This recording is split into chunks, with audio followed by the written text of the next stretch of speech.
Nash paused for a moment and to look up from the unlit, pothole-ridden street to the crumbling shell of an office building towering over him, just to make sure he'd really seen it. And there it was, a flicker of white and gray light from a window on the 5th floor, unmistakably recognizable as the comforting, familiar, and wholesome glow from a television. That building had been one of the first to shut down when it became undeniable that his Rust Belt city's heyday was behind them. It hadn't had electricity since before Nash was born. Even if someone was just squatting or doing drugs up there, they wouldn't have brought up a whole television and power supply with them. Would they?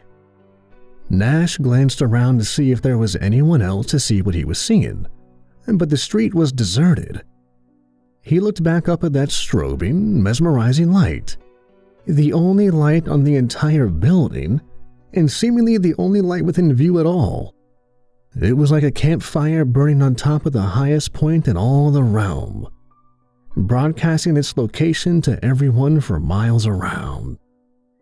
Not a smart thing to do, considering what a very unenchanting realm it was. Smart or not, something was making and powering that light.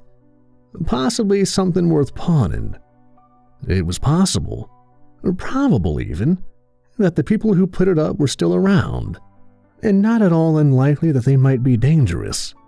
But Nash wasn't exactly a pushover either, and it was also just possible enough that the people watching that television were too starved or strung out to put up much of a fight. Reaching into his hoodie's pocket and concealing his butterfly knife in his palm, Nash moved in to investigate. The building's front door was unlocked, and in fact, it didn't seem capable of closing properly to begin with. Nash didn't risk giving away his own position with his phone light, and made his way using only what meager starlight managed to slip through the filthy windows. As difficult as it was to move quietly through a near pitch-black building that he'd never been in before, he somehow pulled it off. He made his way to the nearest staircase and climbed up to the 5th floor. From there, it wasn't hard to find his quarry. The hallway he found himself in was illuminated by the same white and gray flashing light that he had seen from below, only far brighter. It poured out of an open doorway less than halfway down the hall from where he was standing. He listened cautiously for a moment before approaching, but heard no sign of human life. Hugging close to the wall, and creeping as silently as he was able, he made his way towards the beckoning light. He very slowly peeked his head into the doorway and saw a room completely devoid of human occupants. It was completely devoid of anything, actually, other than the television. It was a beauty, though. An old-fashioned box set that looked like it was from the 50s, though its apparent name of Inglorious Retrovision indicated it may have been a recreation. It had a dark wooden exterior with a convex screen on top, speakers on the bottom, and a pair of dial controls in the middle. It even had a pair of rabbit ears for picking up extinct analog television signals.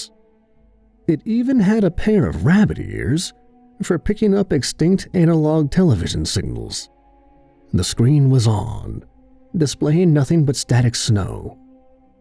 This was perplexing, however, since the television didn't appear to be plugged into anything. "What in the hell?" Nash murmured as he stood over the antique device, staring down at it in befuddlement. Without warning, the snow flickered for a few seconds before displaying a black and white title card, accompanied by the speakers playing dramatic music. Nash took a step back in surprise before actually reading the screen. "Underage serial killers in my neighborhood? It's more likely than you think. A public service announcement from the Ophion Occult Order." Nash only had time to read it once before the title card was replaced with the black and white image of a young man standing on a picturesque suburban street. He looked to be about 20 years old, with lean, feline features and slicked back black hair. He wore a dark suit and held a lit cigarette in his hand. "Mothers and fathers, I'd like to speak with the little ones for a moment if I may," the man said in a soft tone. Below him flashed the words, "James Darling, Master Adderman, Planeswalker, confirmed Demi Eldritch, but don't tell anybody." "Hey there, sporthead. If you're anything like me when I was a boy, you probably can't wait to go out into the world and do your civic duty by depopulating it of a few undesirables. It's a fine thing to be sure, not to mention fun, but if you're young and unprepared, it can also be very risky. But you don't have to take my word for it." "What the fuck is this shit?" Nash asked with a bemused smirk, sitting down in front of the old television to watch the surreal show. The scene cut to an image of a young woman, the same age as the man, with the same feline features and dark hair, worn in pigtails, as if trying to project an air of innocence. She was in a 1950s dress, matching the overall feel of the show. Though her face was less somber than the man's had been, she seemed elated actually, almost expectantly so. "Mary darling, do you remember why you started killing at such a young age?" the man's voice asked from off-screen. "Of course, James darling. It made me feel powerful," she answered chipperly. She held out a cigarette for him to light, to which he kindly obliged. As she took her first puff, the words, "Mary Darling, Mistress Adderman, Planeswalker, confirmed Demi Eldritch. Seriously, don't tell anybody. It's a secret," appeared at the bottom of the screen. "It's not so easy being a little girl, you know. You feel so small, so helpless, so frightened, so dependent on those bigger than you, and yet always scared that the same size and strength you depend on might be used against you. I didn't like being scared. I wanted to be feared. I wanted to be the scariest thing walking on two legs so that I would never have to be afraid again." "And how did you go about doing that, Mary darling?" the man asked. "With knives," the woman smiled. The scene cut to what looked to be a prepubescent Mary, slowly pulling out an artisanal butcher's knife from a wooden block stuffed full of equally ostentatious knives, staring at it with an ear-to-ear smile. "You remember what a beautiful set of kitchen knives Mommy and Daddy had, don't you, James darling?" "Of course I do, Mary darling." "So many beautiful knives, and you weren't allowed to touch them because you were a boy. But I had to learn how to cook. That's all Mommy ever used them for, though, making us food. But every time I held those knives, I felt safe. Every time I cut or sliced something with them, especially meat, and especially when it was juicy, I felt powerful. So long as I was holding one of those, all it would take was one well-timed, well-placed thrust to end someone's life, no matter how much bigger they were. I know you understand how emboldening holding even a small knife can be." She said this last sentence, staring directly at the camera. Nash glanced down at the butter knife still in his hand, unable to suppress the unsettling thought that she had been addressing him directly. "But suppose they had a knife," the man proposed. "What then?" "Knives only empower those willing to use them for that purpose. Mommy proved that," the woman replied, her cheerful expression fading out slightly, momentarily distracted by some bitter memory. "But even if someone else did have a knife and was willing to use it, it wouldn't matter." "And why is that?" "Because nobody, and I mean nobody, handles a knife like me." She grinned. "I knew that if I had a knife with me at all times, I'd never need to be afraid. But Mommy would notice if one of her knives were missing, and she wouldn't have approved of me running around with them. So I had to get my own knife." The scene cut back to young Mary, this time gleefully looking over a glass display case of hunting and pocket knives, as happy as a kid in a candy store. "You were with me, I think, when I bought my first knife. Oh, yes, you definitely were, because I remember making you promise not to tell Mommy or Daddy that I had it. And, of course, you talked the salesman into selling it to me and keeping his mouth shut about it. You were always better with people than I was. It cost me $2 whole, 2 whole months of allowance money that I saved up and paid for all in quarters, but it was worth it. It was such a beautiful folding knife, perfect for keeping secret. I kept that knife on me at all times. I even slept with it, and no one was ever the wiser. And how long before you took your first life with it? The man asked. The scene cut again to young Mary, this time repeatedly stabbing another young girl in the torso. Weeping and screaming, the girl begged for mercy as she impotently tried to fight back. Blood and bits of viscera soaked her dress and splattered onto a cackling Mary, whose eyes and smile beamed along with psychotic, manic delight at what she was doing. Whoa, what the fuck? What the fuck is this? Nash shouted as he crawled backwards from the television and stumbled to his feet. That's it, I'm out of here. He turned around, colliding with the now closed office door. What the hell? He shouted again. He hadn't closed it, nor had he noticed if there had even been a door to close.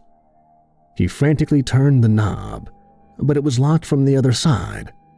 He slammed the door with his shoulder once, twice, 3 times, but it wouldn't break. He spun around with the intention of picking up the television and throwing it through the door, but froze when he saw Mary staring at him from the other side of the screen with an annoyed expression. She and James had paused their interview, but the footage was undeniably still playing. "We weren't done yet," she said, her tone firm and commanding. "Sit down, Ducky, and let us finish." Nash swallowed nervously, but obeyed. He didn't know exactly what was going on, but he couldn't deny that Mary was addressing him directly and that he was in no position to refuse her demands. Mary smiled as she sat down and then turned back to her twin. "You were saying, James darling?" "How long was it before you used that knife to make your first kill?" he asked, the same scene replaying as before, this time Nash remaining still for its duration. "Not long. That's why I got it after all. I never started with animals, you know. I started with people straight away. Seeing people writhing in agony because of me, begging for their pathetic lives, helpless as I end them with the final thrust of my knife. It's orgasmic." She repositioned her head slightly, making sure she was looking Nash right in the eye. "And addictive. I'm a binge killer and I've gone up to 3 months in between binges, but my binges are wild, let me tell you. I've killed thousands of people in my time, for no other reason than I enjoy it, and they can't stop me." "And I'm sure that's the part that our audience is a little confused about right now," the man interjected. "How can a little girl with a knife be so unstoppable?" Mary smiled widely and blushed, demurely averting her eyes from the camera. "It's because we had a secret playroom, you and I. When we wanted to, we could turn our closet door into a portal to get to it. We weren't just little kids in there. We were gods. It was a good place to hide stuff, too, stuff like cigarettes or bodies. When the timing worked out, we'd lure people over to our house without anyone knowing, show them our playroom, and kill them there. We took who we could get, but we both liked killing girls the best. They just screamed better, and back in those days, especially tended not to fight back as much. And that's how it was for the first few years. But eventually the high rate of disappearance started attracting some undesirable attention that made us nervous. I didn't want to end up like Great Uncle Lawrence. Luckily, that's when you, clever boy, figured out how to change our playroom's portal to any door or hole we wanted, and the world was our oyster."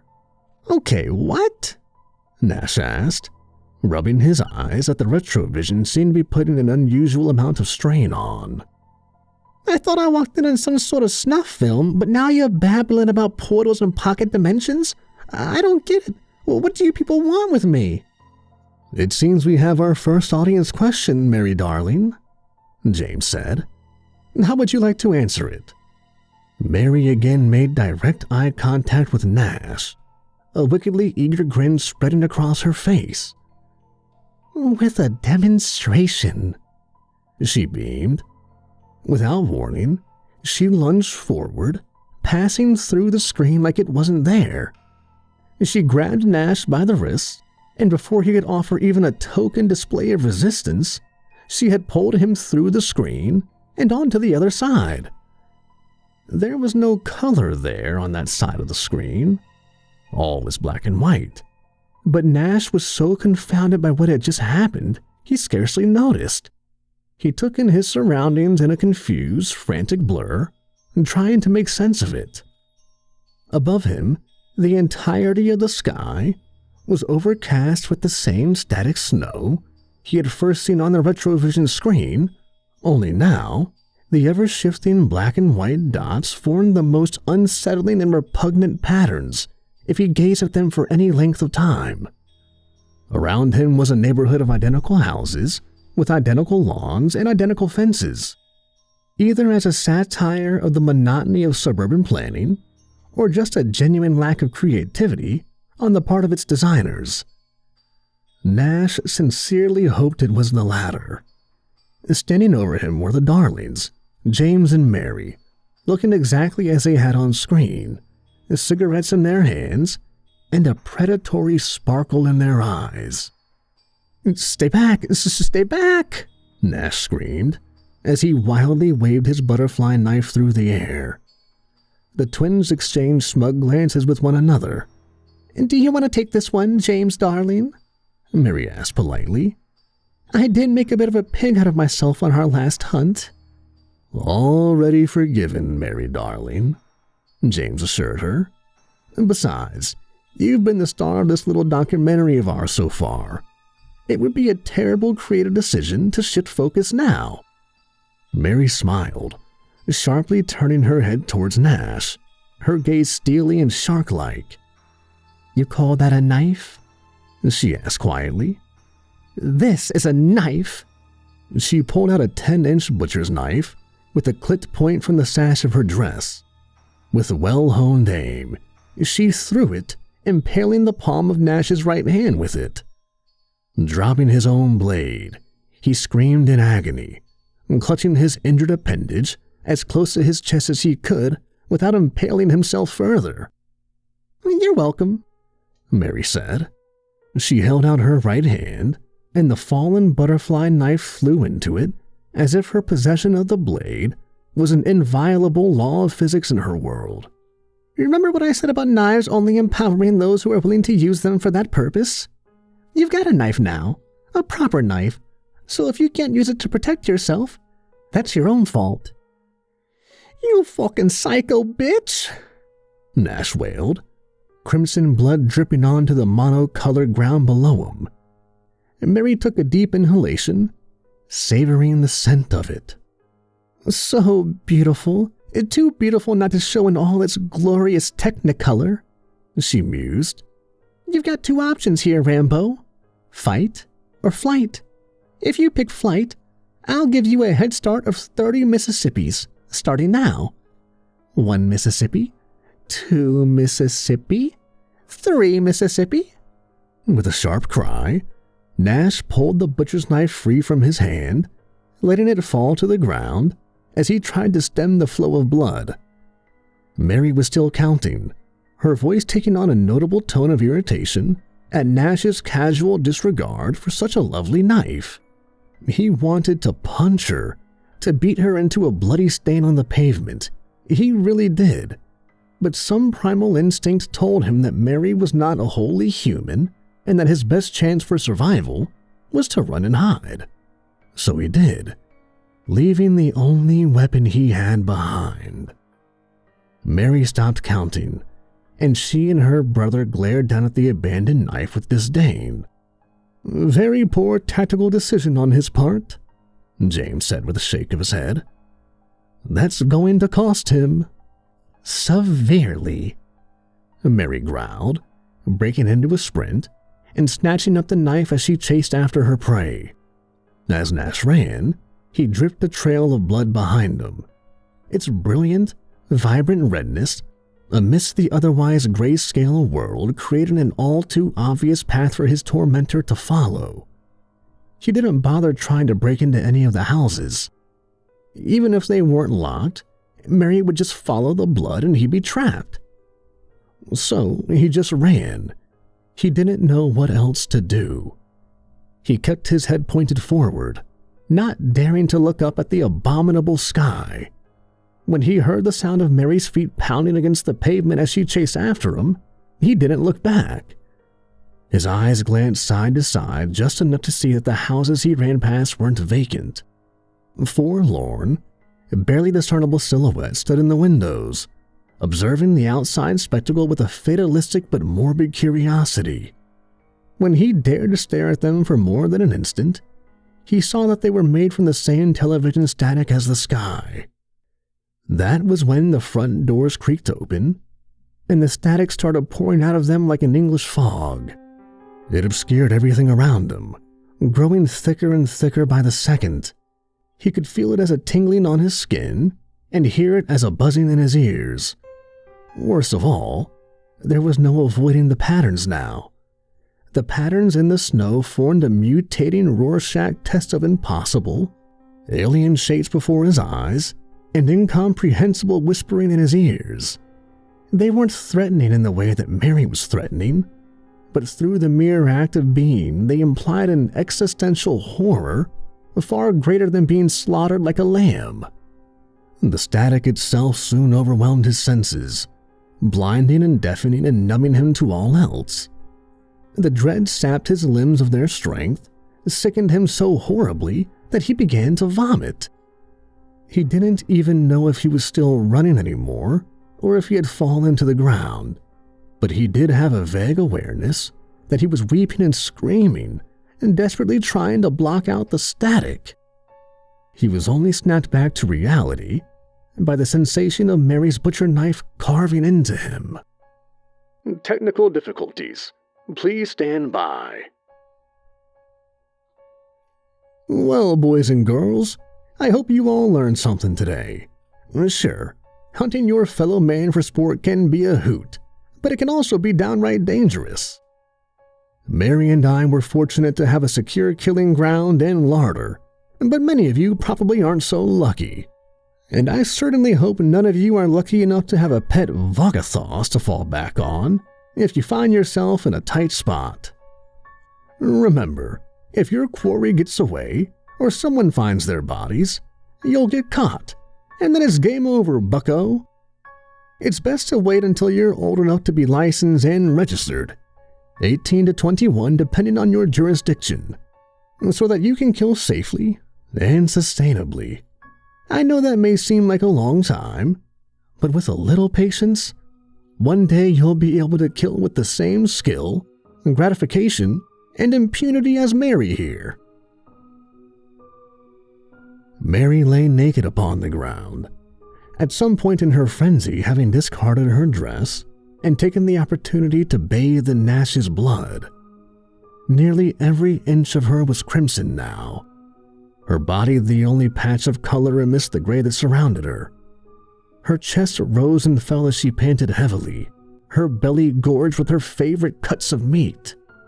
The shredded remains of Nash's body were strewn about her in a haphazard manner, Mary having done to his flesh what the thing in the static, the Vogathos, had done to his mind. She slowly raised the knife to her mouth and licked it clean, ruby rivulets dripping down her tongue as she savored every last instant of her kill. Stay sanguine, America. Good night. James knelt down to his sister and extended a sweet martini garnished with a maraschino cherry. "Thank you, James darling," she said as she accepted the refreshment. "Sorry about the mess. Should we clean it up before the next take?" "Let's leave it in. An Easter egg for the more eagle-eyed viewers, like the Munchkin hanging himself in The Wizard of Oz." Jane smirked as she sipped an old-fashioned cocktail.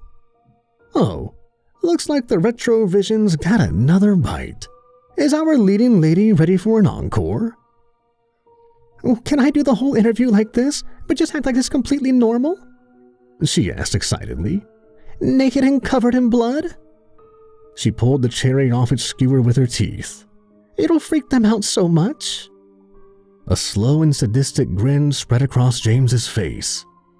His naked, blood-splattered sister on the black and white Retrovision was the most salacious idea they'd had in a while. I think a little splash of color is exactly what this production needs.